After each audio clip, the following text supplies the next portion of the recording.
When I stopped eating animals, I made the connection. I had a shift of consciousness, a paradigm shift. In other words, I didn't see different things. I saw the same things differently.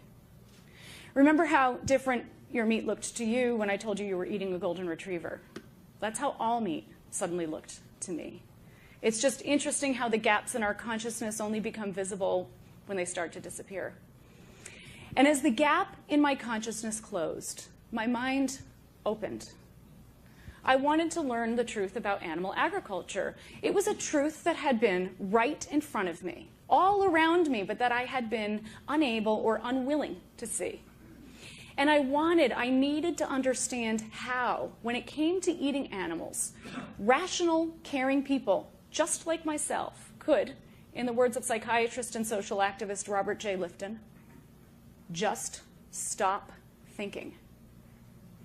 So I spent about 20 years looking for answers, including about a decade of research that culminated in my doctoral dissertation on the psychology of eating meat.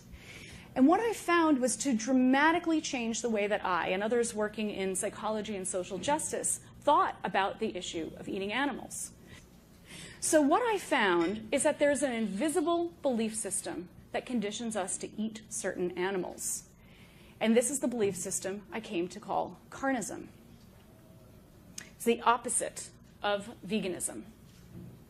Now, Carnism is a special kind of belief system or ideology. It's a dominant ideology. It's invisible, entrenched. It shapes norms, beliefs, behaviors, etc. And it's also a violent ideology. Meat cannot be procured without killing. And dominant violent ideologies, such as Carnism, need to use a set of social and psychological defense mechanisms to enable humane people to participate in inhumane practices without fully realizing what they're doing. In other words, Carnism teaches us how not to feel. Now, the primary defense of Carnism is denial. If we deny there's a problem in the first place, then we don't have to do anything about it. Denial is expressed through invisibility.